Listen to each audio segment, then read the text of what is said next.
I'd like to invite you to play a game with me as we start today. I'm going to put some pictures up on the screen. They're all from movies, 5 of them, and you're going to just shout out. It'll be like audience participation.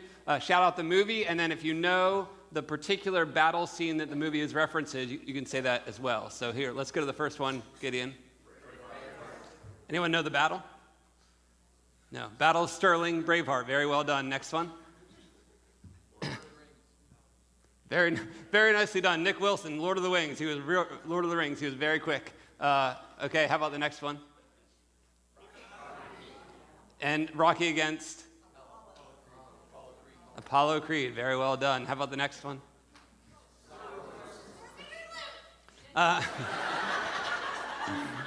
That's really awesome. Empire Strikes Back. Just as a reminder, in case any of you know this, yes, I've heard the joke, Luke, I am your father, like a million times in my life. So like, just because I referenced Star Wars, we probably don't need that joke. And the last one. Avengers, yes. Thankfully this guy is back here. Oh yeah. Avengers, very well done. Okay, so Avengers. All right, very good. So we got all 5 of them, thank you. I felt like we needed kind of to prepare ourselves with a whole bunch of battle scenes because we've come to the part in our story, we've come to the part in Exodus where the battle is actually going to happen. And I would argue, and I have argued, that every story pretty much goes from whatever setting to some sort of conflict or battle scene. And so whether that be a fake battle, like in Star Wars or Avengers, or whether that be a real battle, like in World War II or the Civil War, or even if that battle is an individual battle within someone, like an internal conflict within a person, deciding what to choose right or wrong, all of those things are stories that end up going to battles. And one of the main points that I want to present to you all today is that every single real battle is all within the context of the ultimate and the universal war that has been taking place over all of human history. And you might think of that war as the war between good and evil, or you might think of that war as the war between God and Satan. But in any case, every single conflict, whether that's a small choice for you to decide morally what to do, or whether that's World War II, every single one of them all fits within this giant war. And my hope today is that when we talk about the particular battle of that war that we are coming to in the book of Exodus, that what we learn from that can actually help us to come out on the other side and to worship God and to be excited about how he is in that universal, how he acts in that universal war. So where we are in our story in Exodus is basically that we knew that this conflict was coming because it started out that Israel was enslaved by Pharaoh in Egypt, and God basically said, I'm going to have none of that. I'm not going to let my people suffer any longer. And so Moshe was, and if you're new here and you're like, who in the world is this Moshe guy? That's the Hebrew name for Moses. So Moshe kind of got raised up, and he couldn't on his own be the deliverer that God wanted, but instead he kind of left. God went on a headhunting mission. He brought Moshe back, and then even though there was a lot of issues, because Moshe he didn't think he was the right guy for the job, he was unprepared, all that kind of stuff, it ends up that he does go ahead and he's ready to step out in faith into what happens next in the story of the Exodus. And so the battle, the particular battles that we're going to talk about today, start with just a very minor skirmish. And in that skirmish, Moshe is confronting Pharaoh, and what he does is Pharaoh says, no, I'm not going to let your people go. Moshe throws down his staff, his wooden staff, and it turns into a snake. Pharaoh's like, that's no big deal. He brings his magicians in, 10 magicians, they do exactly the same thing. They throw down their staffs, they also turn into snakes. Well, is Moshe's God more powerful than Pharaoh or not? Moshe's snake, it turns out, goes and eats all 10 of Pharaoh's staff snakes, and and that kind of ends this minor skirmish. And that's just a prelude. It's just the very, very beginning taste. If you can picture like a military battle, right? So we're talking Veterans Day sort of things. If you can picture a military battle and there's just like the scouts are feeling each other out, that's what's happening in that skirmish. And then from about Exodus chapter 7, middle of Exodus chapter 7 to Exodus chapter 10, we have a series of the next 9 plagues. You probably are familiar with them as the next 9 plagues. And those 9 plagues can be thought of as 3 sets of 3 plagues as pictured on the screen behind me. And so there's 3 sets of 3 plagues. For our purposes today, and especially for next week, we're going to not talk about the 10th plague. That's kind of the end-all, be-all of the plagues. We're going to save that until next week. But basically, that and the staff incident serve as bookends to this series of 3 sets of 3 plagues today. And you might know them because maybe you watched the old movie that the theme song keeps playing when I walk up here, the Cecil B. DeMille movie called The Ten Commandments. You might have seen the more recent Disney version of The Prince of Egypt. You might have read along in the book of Exodus with us as we read through the Torah. And so you might be familiar with these 10 plagues or 9 plagues. Or maybe you're here today and you have no clue what in the world these plagues are talking about. In either case, my hope is that what I share today very much surprises you with how the stories of the plagues can actually relate to your life right now. That's my big hope. So we'll see if we can pull that off. So basically, we're not going to go plague by plague through all 9 of them. Instead, what I want to do is kind of stand back and take a 30,000-foot view, and I want to make 3 big points about the plagues as they're experienced in Exodus chapters 7 to 10, basically. All of these 3 points are under this big heading, and the heading is that the plagues are God's way of kind of sending justice or judgment on the evil and the pride that Pharaoh and Egypt has been having. So Pharaoh and Egypt are working. They're putting God's people into slavery. They're doing things against God, and this is a means of God's justice or judgment on Egypt and on Pharaoh.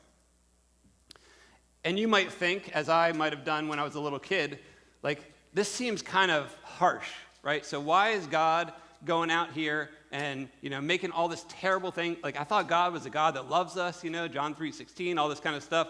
Why on earth do we experience or encounter this God with these plagues, and he seems to be like doing these terrible things to Egypt? And the first point I want to make for us all today is this. God does not kind of willy-nilly just decide to go out and mess with people for his own enjoyment or fun. That is not the God of the Bible. What we find here in the Exodus plagues is that Pharaoh and Egypt are pridefully trying to destroy God's plan. In other words, what they're trying to do, not by killing every Hebrew baby boy, they're not just trying to take away life, they're trying to take away the very hope that is going to exist in God's chosen family to bring about the gospel news that God wants to bring about. And that means war to the God of the Bible. He's not just going to stand around and let that happen. And so you might think about this, something like World War II happens, and Hitler's going to try to take over the world and expand his empire to do what he wants to do. And yes, there were some gruesome and terrible and tragic battles in World War II, but those were meant to stop the unhealth of Hitler and the Nazis and the Axis powers. And so similarly, God's response here in Exodus is not, oh, here's some people, I want to punish them for fun.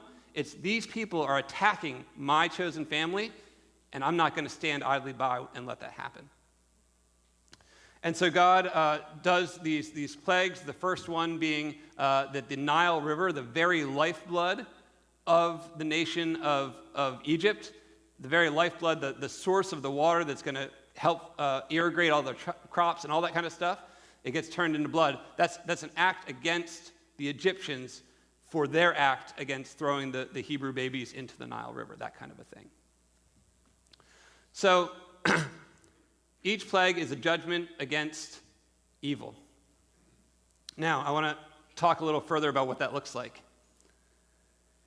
If you would go through all 10 of the plagues, and for the sake of time, I'm not going to really have the time to do all of this today, but if you were to go through all 10 of the plagues, what you'd find is that each one is not just against evil, each of those plagues is directed against a particular polytheistic god of the nation of Egypt. And this is super, super fascinating, because God is not just saying, hey, you Egyptians, I'm against you and want to make you miserable. What God is saying is that you feel like there's 10, you feel like you have all these gods that are in charge of all these particular individual things, and the one God of the Bible says basically, I am the only true God, and none of those theoretical, polytheistic individual gods have anything to say against me. Let me try to explain what I mean by that. You probably have seen the picture of Pharaoh with the headdress, right? You have some idea what Pharaoh with the headdress looks like, and it looks like a big snake. And the reason it does is because Pharaoh is a god of the Egyptian people, and he wears as a headdress this idea or the image of a snake. And so when Moshe's staff that turned into a snake eats up all the magician's staffs, that's not just saying, oh, by the way, we can do a cool trick and eat your staff. That's saying you think that a god of Pharaoh is represented by a snake, and the God of the Bible is much stronger than your snake imagery. A better example, I think, is this. The Egyptian god of fertility had a frog for a head. Right? So the Egyptian god of fertility, I don't know what they were thinking back then, but had a frog for a head, right? So this is true. So theoretically, this Egyptian god is going to help make their people be able to reproduce and this sort of thing. And in the second plague, what the God of the Bible says is, you think that you have this, fertility god with a frog head. Oh, by the way, here's tons and tons and tons of frogs. And it's a message that's not just, oh, randomly I decided to choose to inundate you with frogs. It's particularly against this idea, this Egyptian idea of this god that had the frog head. And so they look around and they see giant piles of stinky dead frogs and think, wait. Like, this God of the Bible is entirely more powerful than our God of fertility. A third example of this is there's a very famous, if you've read Egyptian, history, this kind of thing, the sun god is Ra. So the Egyptian sun god named Ra. It looks like that picture on the bottom with the sun on the head. And the ninth plague, in the ninth plague, God brings complete darkness over the land of Egypt. And it's kind of like, what is he doing there? He's basically saying, oh, you think this God is going to decide when the sun's going to rise and set and do all this stuff relative to light, but I'm the God of the Bible. I'm the one true God, and I actually have control over that. And so I hope you can get this picture. I'm trying to paint this picture sort of like the battle scenes earlier, that there's like a huge, there's this immense, I'm picturing Lord of the Rings or whatever, and when the armies are just coming together and there's like the ultimate clash right near the end of the movie of this giant battle scene. This is the kind of thing that's happening. But it's not taking place with mere humans. It's the God of the Bible, Yahweh, is battling against these Egyptian gods. It's beautiful. The third thing I want to say about the plagues is this. So basically, each of the 10 plagues is an anti-creation move. Now, I know y'all are paying attention, but just stick with me here on this, right? Each of the 10 plagues is an anti-creation move. Here's what I mean. In the beginning, in Genesis, God creates, and he creates things to be fruitful and to multiply and to be flourishing. And so we picture the Garden of Eden, and God separates light from darkness, and God separates the waters from the land, and God produces plants and makes animals, and at the end, he ultimately makes humans as the pinnacle of his good creation. And God's vision for things is that they go well and they flourish and are healthy and everything's working as it correctly should be. That's what God wants in the book of Genesis. What we find here in Exodus, in the plagues, is that each one of these plagues is a move that undoes or reverses this creation idea. It undoes or it reverses the creation idea. Let me try to make this plain. So, for instance, the Nile is the lifeblood, literally the lifeblood of the Egyptian nation, and God, in the first plague, makes that water turn to blood. And when it does, he's undoing the life-giving sense that water is supposed to be for the nourishment, for the health, for the growth of that place. Very similarly, animals, God made animals to be for the good for the people within Egypt. And in several of the plagues, God undoes that goodness of those animals. He undoes that, and the animals turned out to be, here's a giant pile of frogs. Here's a bunch of dead livestock. Here's flies. Here's all this kind of stuff. There's a plague that gives boils on the human body, and then I don't want to spoil for next week at all, but eventually the last and 10th plague goes against the very human life. And so it kills the firstborn, going against or undoing humans as the pinnacle of God's creation. So if you think about creation as good, bountiful, flourishing good, then you can think about the plagues as undoing or destructive or justice against that goodness. Let me get a drink.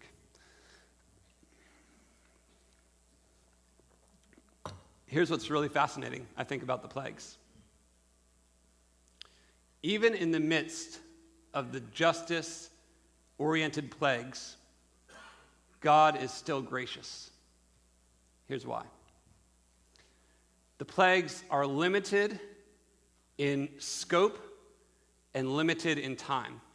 In other words, there's no plague. The plagues affect the Egyptians and the Egyptians only. They don't overflow to the Jewish people.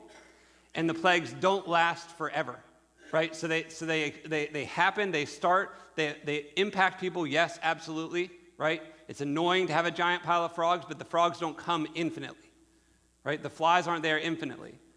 All this stuff, it doesn't hail forever and ever and ever over the whole world. Here's why this is awesome. Because even in the plagues, we encounter a God that is full of grace. And you wouldn't think that, because you would think, oh, the plagues are destruction. But because God limits how much and how much he brings about this destruction, there's even a grace to be found right there in the plagues. And it's precisely in this spot, I hope, if I can communicate this clearly. It's precisely in this spot that I think the story of the plagues of Exodus 7 to 10 can offer all sorts of hope and goodness to you and to me today. You see, here's the kicker. We tend to want a God who's either loving or just. We want God to be either loving or just. Let me explain what I mean by that. There's the Beatles song. You guys know the Beatles song, right? All we need is love. I think it's the Beatles. All we need is love. And there's this sense in which we say, well, we want a God who's just going to love everybody. You know, like he's just going to be cheering people on and be happy and want good for people and just to meet them where they're at and just love them and care for them and this kind of thing. But the problem with that is we have no idea what to do with the problems of this world. Because, like, for instance, if a child gets raped, like, do we respond and be like, oh, by the way, like, it's kind of a bit of a bummer. Do we want a God who says, that's a bit of a bummer, but, you know, at least they can go forward and I'll love them and we'll just move forward and things will be better down the road? If a guy, like, punches his wife, it's like, so he punched his wife, and we're just supposed to say, like, God is loving, and so that's cool, like, as long as going forward, you know, that he gets better and there's some hope and that kind of stuff, that's better, that kind of thing. And the question we have to ask is, like, would we want to live in a world like that forever? Like, if the world was, no matter what bad stuff happened, we just love everybody and we move on with more hopefulness, it's like, could we actually exist in that world, not just for a short lifespan, but infinitely? Like, what would that world look like? And so I would argue that we want God to do something with the problem of sin and pain and these issues in the world. And so maybe by now I have you convinced and you say, well, why don't we just have a God who's just? That seems fun, because a God who's just, at least he's going to look down like Yahweh did on Pharaoh and say, here's a problem, I'm going to deal with it, let me kind of send my justice down on that.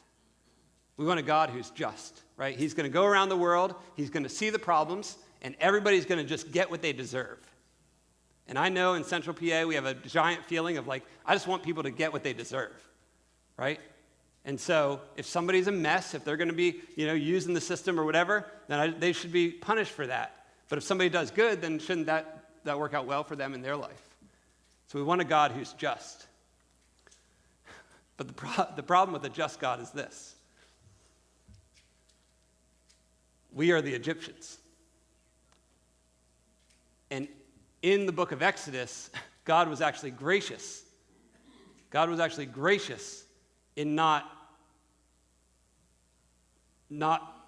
bringing the full brunt of his justice on those people then.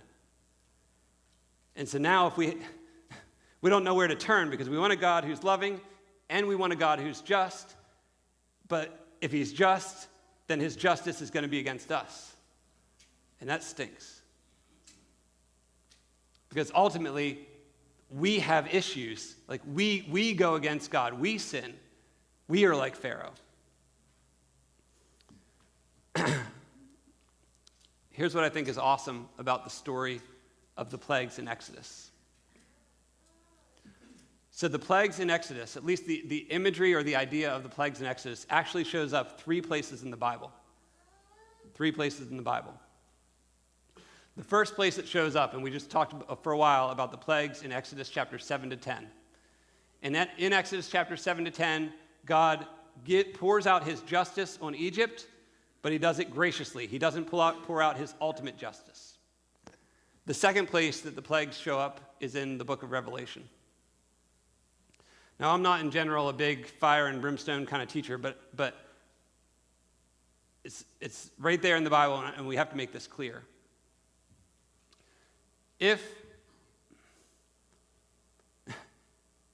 the plagues in Exodus are but a very soft and very gentle situation compared to what's going to happen in the book of Revelation. So in Revelation chapter 16, and you can read the chapter, I'm not going to read the whole thing now. Revelation chapter 16, it talks about God pouring out his 7 bowls of wrath. And here's what's fascinating about that. It talks in that passage about how all the waters and the seas are turned to blood, just like the first plague. There's a mention of frogs, like the second plague. There's talk about boils happening on people's skin in this like unhealthy and just like gross situation. Darkness covers the whole land. You see, the plagues in Exodus were but a soft opening to the ultimate, full, and complete pouring out of God's justice and judgment in Revelation chapter 16. And that's what the people in Egypt deserved, but that's also what we all deserve. That's what we should get. I said earlier there's 3 places that the plagues show up in the Bible. The first is in Exodus, the last is in Revelation. Here's where it shows up in the middle time.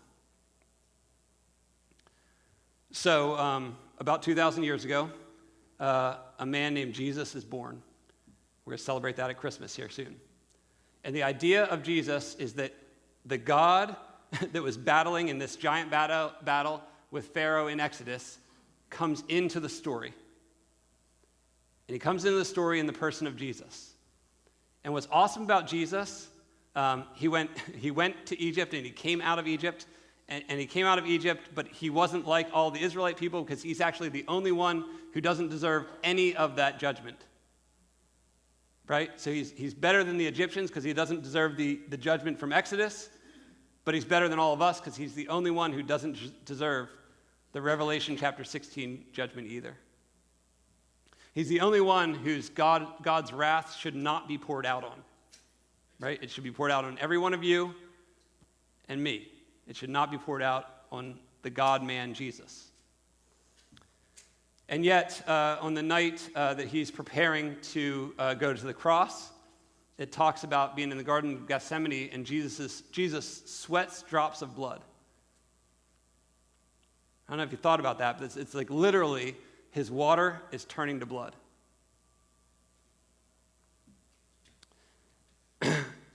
He doesn't precisely get sickness boils on his body, but he gets whipped and beaten. His body is abused. In the gospel account of this, it says that darkness, so as Jesus is on the cross, darkness covered the land. It's literally the Revelation 16 plagues, God's wrath, is coming down on the only one who doesn't deserve it. And I don't want to spoil next week, but it says the Lamb of God is slain. Right? So the Lamb is killed. So the story of the gospel is relatively simple. Right? We can say a lot of words. There's a lot to say about it. It has tons and tons of implications, but the story of the gospel is relatively simple. The Exodus battle is God pouring out his wrath in a smaller and even gracious way on the Egyptians. But that's just a picture that's heading towards the ultimate situation where God's going to pour out his wrath in Revelation 16, because you have to remember that if God is loving, he has to do something with the problems of the world. He can't just willingly let that go. Oh, I'm kind of cool with that. That's no big deal. He can't do that. If he's holy and loving, he has to do something about that problem. And that's where everybody's headed. However, God himself stepped into the story, and he took the wrath that we all deserve upon himself. And this, friends, is the beauty of the gospel. It's that for your good, for my good, Jesus stood in our place. When we say he was a substitute, he stood in our place and took that on him, what we deserve. And I would say, I just want to bring out two applications and then we're going to sing some more. Two applications of that idea. The first application is this. I would encourage you to put your faith in Jesus. To put your faith in Jesus. If you haven't done that before, this isn't just like a minor deal. This isn't just kind of nothing. I don't know what that means. Say a prayer so that I can go to heaven, that kind of deal. This is saying that God's wrath is coming because he's a loving God, but also a holy and just God. And if you don't put your faith in Jesus, I'm concerned for your ability to make it through Revelation 16 unscathed. And if you have questions about what that means, if you're I don't know, this language is confusing to me or whatever, but I need to talk about that or think that through, please talk to me. Please talk to somebody you're here with or whoever. Because I would argue that out of all the decisions you could possibly make in your life, that is the most foundational or fundamental that can change. And we can talk about all the implications of it forever and ever. But it can change the core way that you view the history of this giant battle we're talking about. The second implication of this beauty of the gospel, I think, is this. It's that we've got to worship God. And you can talk about church as okay, here, what's the application of the sermon? The application is I should do better at this, or I should do better at that, or I should do better at that. And those are all things we can improve on. We can always grow. We can always become more like Christ, all that kind of stuff. But what I would argue is that the core, we asked a question in Sunday school this morning, what is the most important reason that you're on this earth? And I think about the Westminster Catechism says to glorify God and enjoy him forever. And there's an awful lot that can be put into that statement, but I think something like to respond to the beauty of this gospel. We deserve the wrath. Jesus took it for us. He didn't deserve it. It's super awesome. And to stop from there and just stand back and say, let me look at that story and let me worship God because he's really, really awesome.